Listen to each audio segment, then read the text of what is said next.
Current affairs by Bhuvnesh sir, आप इसको join करके पूरा करंट अफेयर का अपडेट ले सकते हैं। हिमालय पर्वत किस पर्वत के पर्वत का उदाहरण है? जल्दी से बताइए, हिमालय पर्वत किस प्रकार के पर्वत का उदाहरण है? कौन सा है एग्जाम्पल हिमालय पर्वत का? जल्दी से बताओ भाई, आंसर क्या होगा?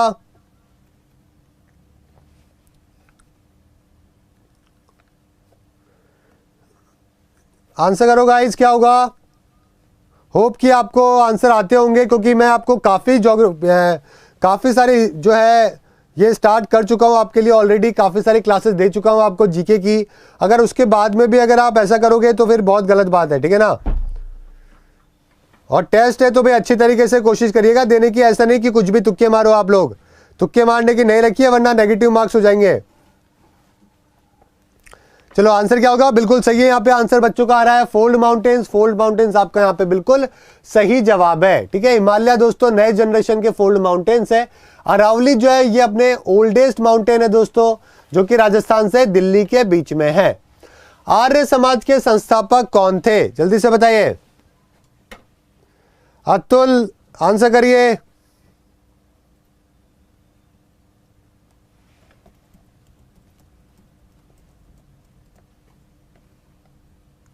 जल्दी से आंसर करो भाई अतुल।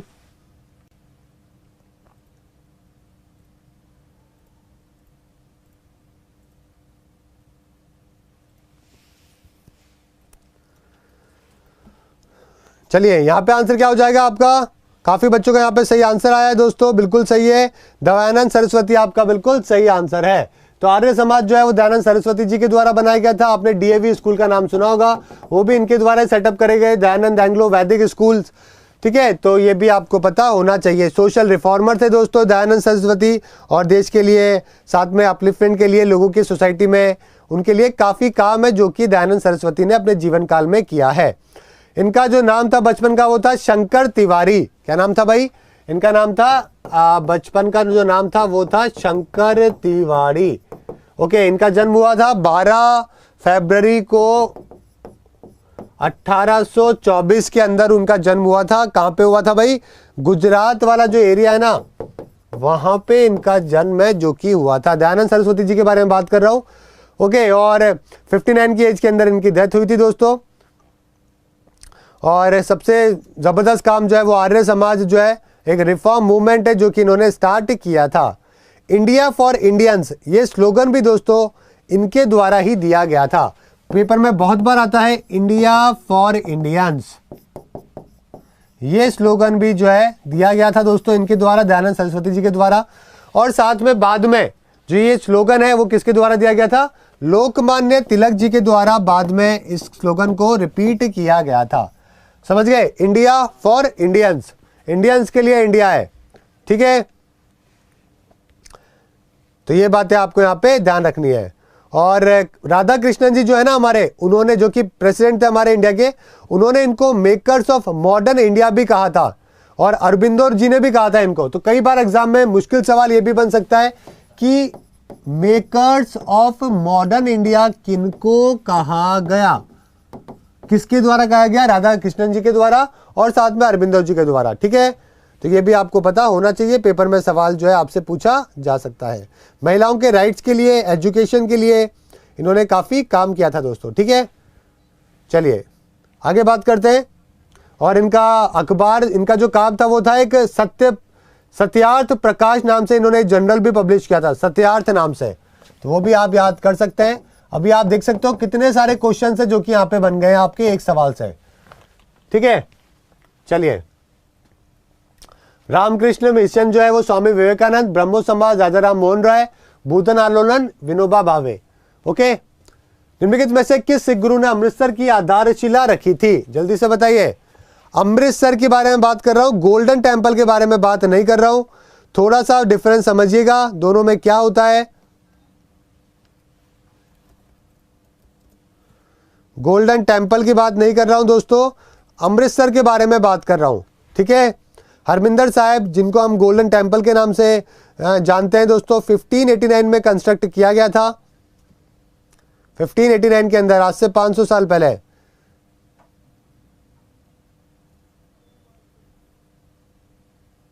देखो आंसर क्या होगा, बिल्कुल सही है, गुरु रामदास आपका यहाँ पे बिल्कुल सही आंसर होगा।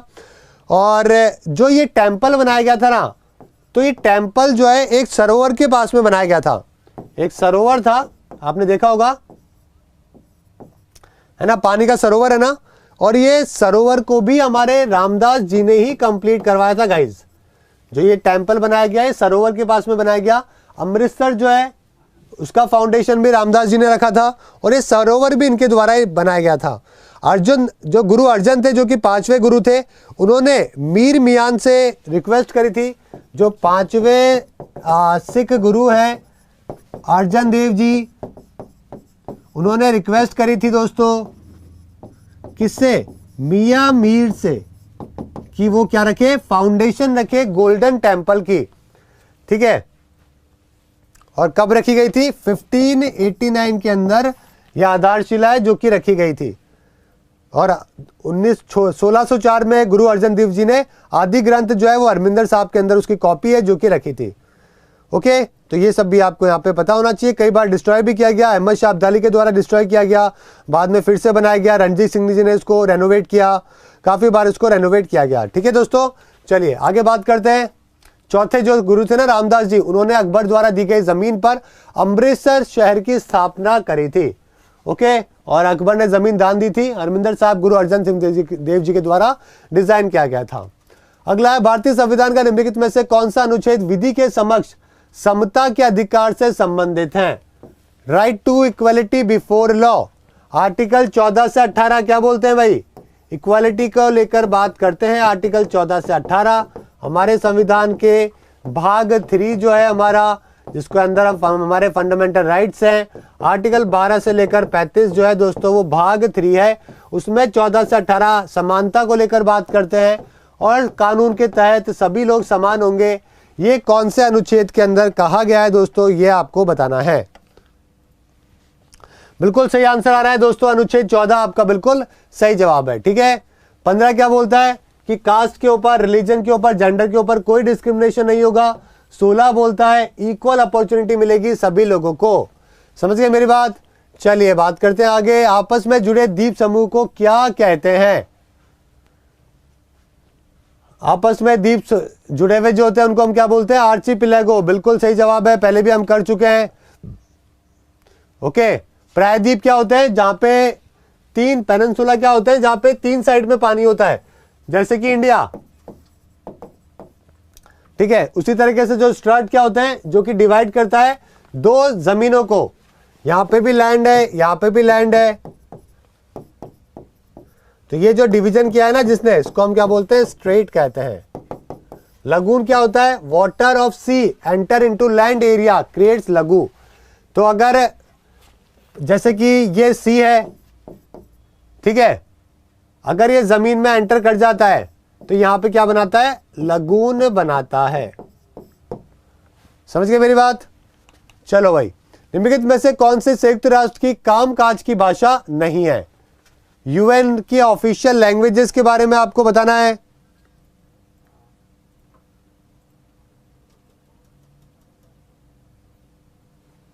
गाइस वीडियो को शेयर कर देना अपने व्हाट्सएप पे, ग्रुप पे, ताकि और भी बच्चे ज्वाइन कर सके। शेयर कर देना सभी क्लासेस दोस्तों।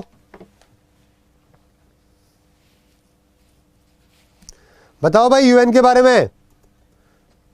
यूनाइटेड नेशंस कब आता है यूएन डे, 24 अक्टूबर को। यूएन डे 24 अक्टूबर 1945 को क्या हुआ था, फॉर्मेशन है जो कि हुआ था न्यूयॉर्क के अंदर। हेडक्वार्टर कहां पर है यूएन का, न्यूयॉर्क के अंदर हेडक्वार्टर है। 6 लैंग्वेजेस है जो कि इनकी ऑफिशियल लैंग्वेजेस है गाइज। कौन कौन सी है, एक तो यहाँ पे Arabic, Chinese, English, French, Russian, Spanish. तो देखो स्पेनिश भी है, इंग्लिश भी है, फ्रेंच भी है, 3 तो ये वाली हो गई। इसके अलावा हो गई एक आपकी अरेबिक हो गई, चाइनीज हो गई, अरेबिक हो गई, चाइनीज हो गई, और एक कौन सी रह गई, स्पेनिश हो गई, इंग्लिश, फ्रेंच, 3 तो ये हो गई, अरेबिक, चाइनीज, और एक हो गई रशियन। तो 3 तो ये और 3 ये, 6 लैंग्वेजेस है। जापानीज आपका बिल्कुल सही आंसर होगा, क्योंकि ये इनकी ऑफिशियल लैंग्वेज नहीं है। 193 कंट्रीज इसके मेंबर है, 2 ऑब्जर्वर है। सेक्रेटरी जनरल कौन है अभी दोस्तों, सेक्रेटरी जनरल एंटोनियो, बिल्कुल ठीक जवाब होगा आपका। और डिप्टी सेक्रेटरी जनरल पूछे तो अमीना, ध्यान रखिएगा, अमीना जे मोहम्मद, समझ गए। जनरल असेंबली के जो प्रेसिडेंट है वो है तिजानी मोहम्मद। ओके, चलिए आगे बात करते हैं दोस्तों, नेक्स्ट चलते हैं। स्वतंत्रता, समानता और बंधुत्व के विचार जिनसे भारत का राष्ट्रीय आंदोलन प्रभावित हुआ था, कहां से लिए गए थे? जल्दी से बताइए। सॉरी, कहां से लिए गए थे? बिल्कुल सही जवाब है आपका, फ्रेंच रिवॉल्यूशन से लिए गए थे दोस्तों। ठीक है, ध्यान रखिएगा, फ्रेंच रिवॉल्यूशन से इंस्पायर होके जो है ये सारी चीजें, ये सारे वर्ड है जो कि हम लोगों ने लिए थे। फ्रेंच रिवॉल्यूशन की बात करें तो फ्रेंच रिवॉल्यूशन हुआ था दोस्तों 1789 से 1799 के बीच में हुआ था। सोशल और पॉलिटिकल चेंज है जो कि फ्रांस के अंदर स्टार्ट हुए थे दोस्तों। मोनार्की जो था उसको हटा दिया गया था, काफी वायलेंट प्रोटेस्ट था दोस्तों, और नेपोलियन के डिक्टेटरशिप के अंदर जो है फाइनली जो है वो कॉन्कर हुआ था। ओके, समझिए मेरी बात। और उसी टाइम पे जो है नेपोलियन बोनापार्ट है जो कि उभर के आया था, और उसके बाद में उसने फ्रांस के ऊपर जो है वो रूल किया था।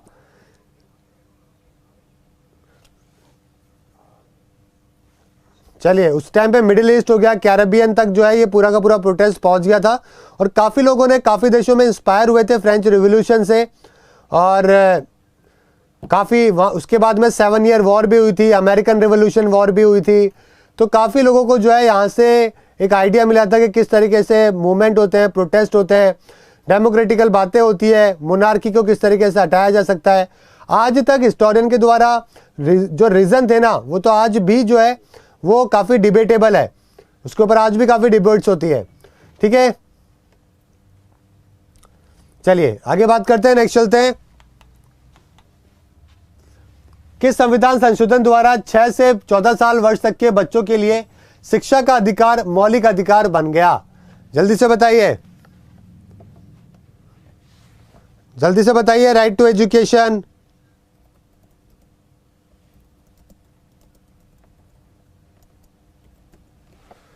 सभी बच्चे आंसर करेंगे।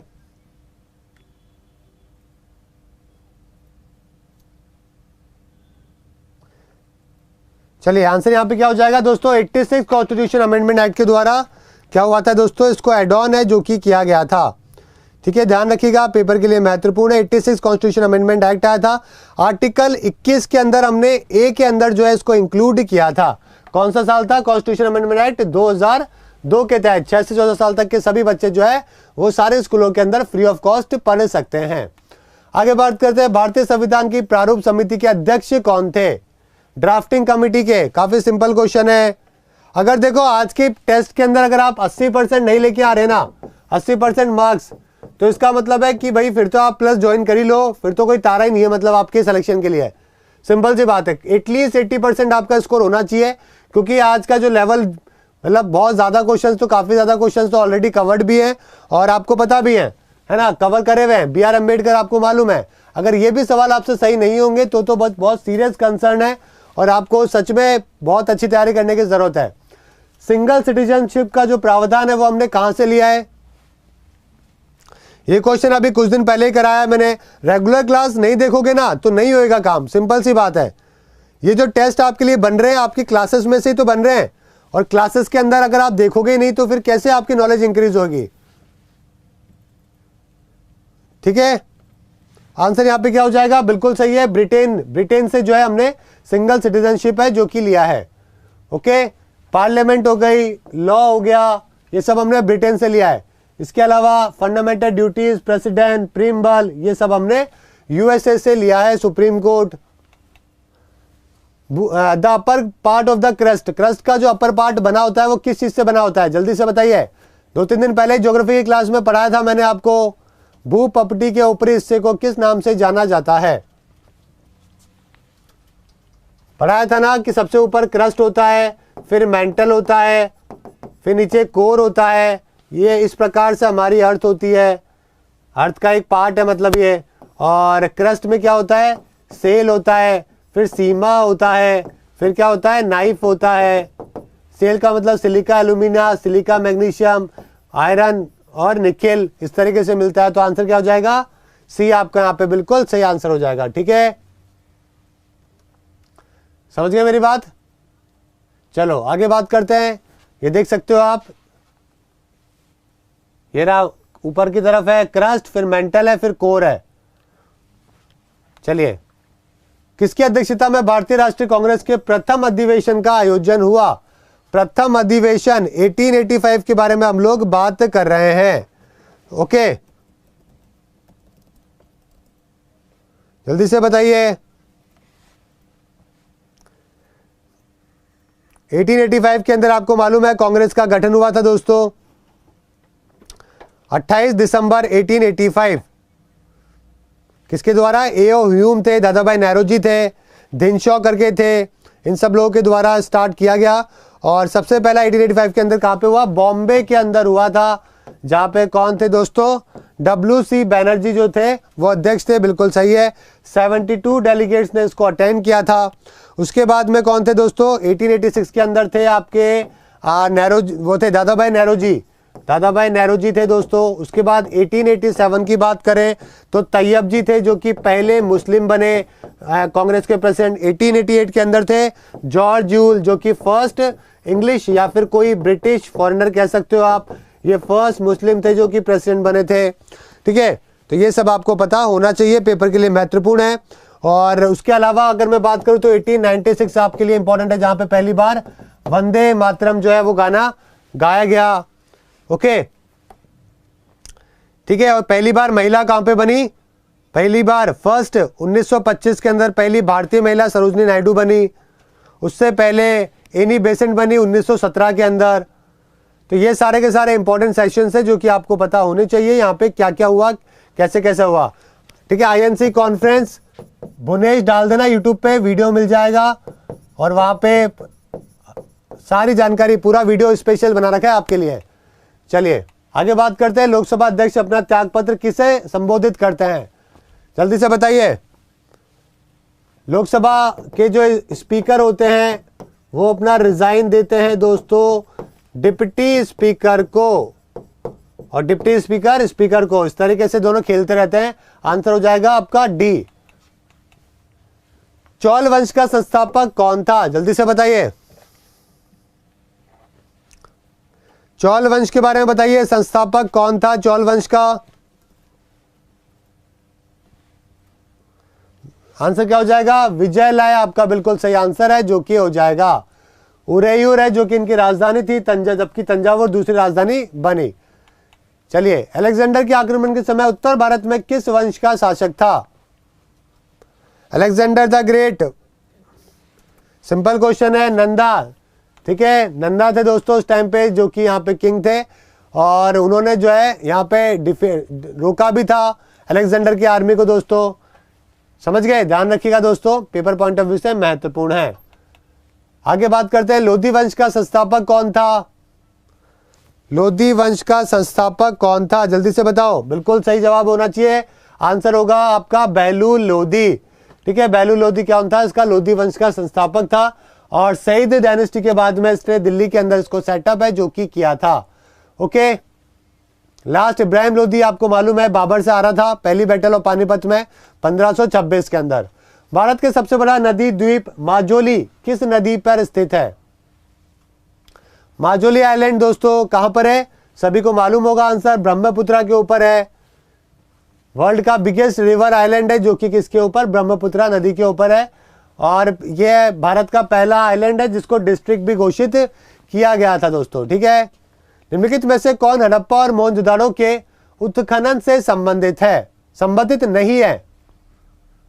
कौन एसोसिएटेड नहीं है हड़प्पा और मोहनजोदाड़ो से, जल्दी से बताइए। आंसर क्या हो जाएगा यहाँ पे आपका, जो राव साहब है दोस्तों, ये संबंधित नहीं है हड़प्पा मोहनजोदाड़ो से। हड़प्पा जो बात करें दयाराम साहनी जी के द्वारा, मोहनजोदाड़ो बात करें बनर्जी के द्वारा, और लोथल जो है वो है SR राव जी के द्वारा। तो जो लोथल है ना, इनका क्रेडिट जाता है इनको। हड़प्पा मोहनजोदाड़ो का नहीं जाता है, ठीक है। हड़प्पा थे सानिजी और वत्सा जी, ओके। संवैधानिक संशोधन जो शिक्षा के अधिकार से संबंधित है, ये तो मैंने आपको बता ही दिया है। आरटी वाला 86 2002 हमारा आर्टिकल किसके अंदर है, 21A के अंदर है, ये तो मैंने आपको बता ही दिया है। निम्नलिखित में से किसे भारतीय नव जागरण का पिता कहा जाता है? Indian renaissance, father of the Indian renaissance किसे कहा जाता है, जल्दी से बताइए। क्या आंसर होगा आपका? राजा राम मोहन राय, बिल्कुल सही जवाब है दोस्तों। इनको मॉडर्न मैन ऑफ इंडिया भी कहा जाता है, फादर ऑफ इंडियन रेनेसांस भी कहा जाता है। ब्रह्मो समाज के संस्थापक थे। भारत के अंदर सती प्रथा को बंद करवाने का काम और भी बहुत सारे काम है जो कि किया गया।